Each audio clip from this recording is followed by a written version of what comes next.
Welcome into the PFF State of the Franchise San Francisco 49ers edition. We're powered by PFF Elite. As always, Sam, the San Francisco 49ers, they didn't have a great roster a couple years ago, but that thing is getting reshaped day by day. They've had an aggressive offseason. It had to start it. It technically counts by looking at Jimmy Garoppolo and having to lock him up, the guy that they traded for. You got a little snippet of what he can do. They lock him up long-term as their franchise quarterback.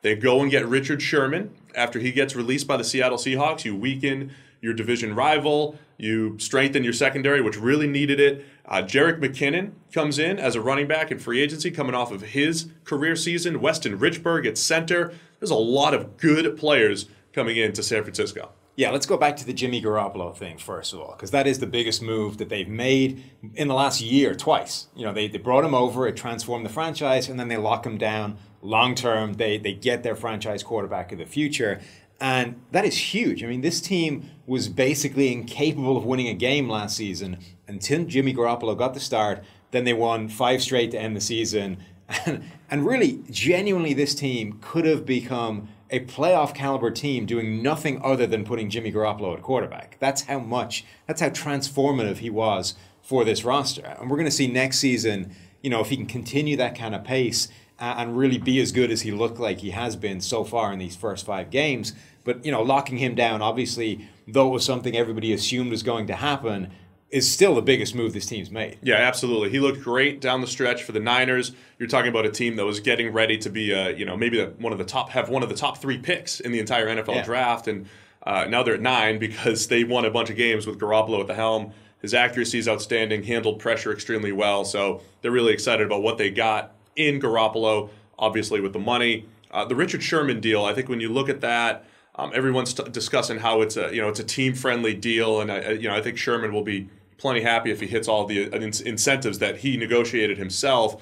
But he's coming off an Achilles injury, but obviously when healthy, he's one of the best corners in the entire NFL and a perfect fit for their scheme. Well, certainly for his career, I think his overall body of work is not just one of the best, it's the best since 2011, since he entered the league. He took over for Darrelle Revis, right, as the guy? Yeah, exactly. He kind of came in right about the time Revis was starting to edge back, and his decline was quite quick.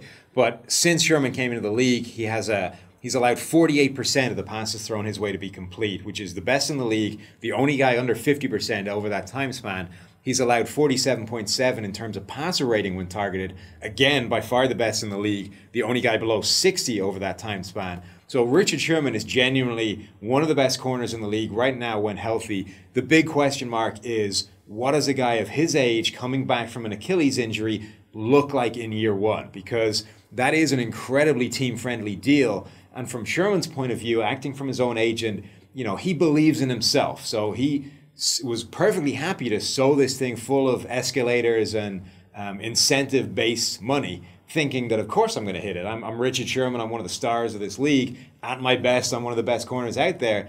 And from the 49ers' point of view, it's fantastic business because they get the guy for hardly any money unless he plays like an all-pro, in which case he's well worth paying. So I think this is a fantastic deal for them.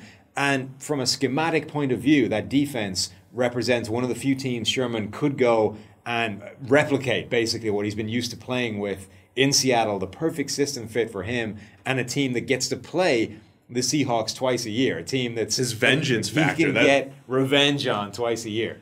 Look, so there's a handful of teams trying to duplicate that Seattle scheme. We mentioned the Niners are one of them, so he plugs right into the left cornerback spot. Now you're talking about a secondary that a year ago, about at this time, was one of the worst in the entire NFL. You plug Sherman in on one side. Last year they drafted Akello Witherspoon, a long 6'2+ corner with great movement skills, had a nice rookie season after getting drafted in the 3rd round. I think he plugs in at right corner. Now you're talking about unbelievable bookends, assuming Sherman's healthy. Kawan Williams in the slot, about an 80 grade last year for them. I mean, this is one of the better secondaries in the NFL now, assuming Sherman's health. Not just that, but the key to that Seattle defense has always been, can you replicate the play of Earl Thomas on the back end as your deep-lying free safety? That is where all those schemes tend to fall down. And the 49ers don't have an Earl Thomas, but they do have Jaquiski Tartt, who showed a lot of talent as that deep-lying free safety. Flying around the field last year. Incredible range, incredible ball skills, made one of the most incredible interceptions I saw last year. he can replicate or at least do a pretty good imitation of what Earl Thomas does when you pair him with Witherspoon, with Richard Sherman, with the rest of the players in that secondary. That has the potential to be a fantastic unit this season. We'll circle back to the defense and what they need to do going forward in the front seven. But on the offensive side of the ball, complementing Jimmy Garoppolo now, you have Jerick McKinnon, who's going to come in as more of that receiving back. Again, a career year last year with the Minnesota Vikings, but 82.4 receiving grade, tied for 7th among all running backs. It seems like that's going to be his role, catching the ball out of the backfield, running that outside zone scheme that they love. And then Weston Richburg, another guy, if you go back to 2015, one of the best centers in the league, battled injury last season, but a good fit, again, if he's healthy, much like we've discussed with Sherman. Yeah, in theory, Weston Richburg represents a pretty big upgrade for this team over Daniel Kilgore at center. I think that's a really nice move. They made sure they secured him before they moved Kilgore out to the Miami Dolphins. I like that move. I think it's a good potential fit. And again, Jerick McKinnon, I think schematically, this is the perfect team for him to play in. The thing that's concerning about McKinnon is that last year really was such a deviation from his career baseline. You said 84 overall grade. It's like a 10-point bump from his previous career best. So can he replicate that again going forward, even in isolation? And then secondly, can he do it with an increase in workload? Because presumably with the money the 49ers are paying him, he's not going to be just a scat back. He's not going to be just a receiving option. He's going to need to carry a bigger load. But the reason that his grade was so much better than his base numbers is that Minnesota Vikings offensive line in particular still wasn't good last year. It got an awful lot better from one of the worst units in the league, but he was still hit at or behind the line of scrimmage on 50% of his carries last season, which is a massive number, ranked in the top 10 among all backs last year. Life should get easier for him in the 49ers. Right. We just have to work out if he can replicate that kind of form again. Yeah, Kyle Shanahan's scheme, that outside zone scheme, he's had a lot of success with a lot of different types of running backs. And again, if he uses him, a little bit more in the pass game as well, I think you can find a way to get that value out of McKinnon. Out the door now is Carlos Hyde, who was a good runner last year for the Niners, but one of the worst options in the pass game in the entire NFL, dropped the most passes, gave up the most pressures. So in that regard, it looks like the Niners have upgraded as well. So to me, that's the story of the 49ers. 2 years ago, maybe the worst roster in the entire NFL. They're getting, player by player, getting better on the offensive side of the ball. Now on the defensive side of the ball, an emerging superstar in DeForest Buckner, coming off a 90-plus PFF grade last year.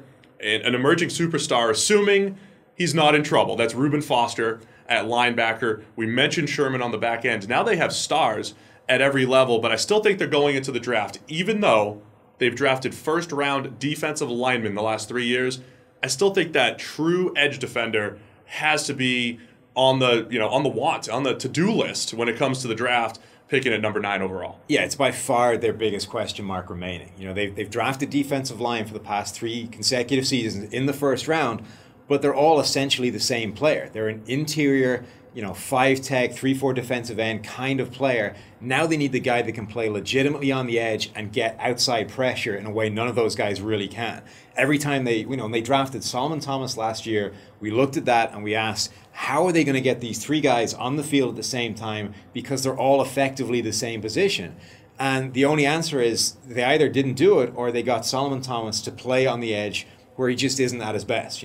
He struggled as a rookie, and a lot of that was basically being played out of position. He's not able to bring that kind of speed, edge rush that they need, and I think the team recognizes that. They know they're going to have to kick him back inside and figure out some kind of rotation to get him, Buckner, and Eric Armstead on the field at the same time, and they'll find that edge rusher in the draft. And I think they're pretty well positioned to do it. Bradley Chubb is one of those players that everybody expects maybe to go in the top 5.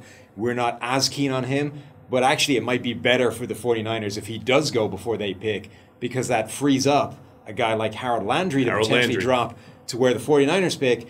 And he looks like the best pure edge rusher in this draft, a guy who can legitimately bring the pressure. That would be a nice fit. That gives Thomas the ability to kick inside, like you said. Now we're talking about a nickel package. That's DeForest Buckner, Solomon Thomas coming in the middle, Harold Landry coming off the edge, Reuben Foster at linebacker, Sherman on the back end. Now there are some stars and potential stars on this Niners defense. This is a team that won 5 straight towards the end of the season. They beat up on the Jacksonville Jaguars, who were a couple of plays away from being in the Super Bowl.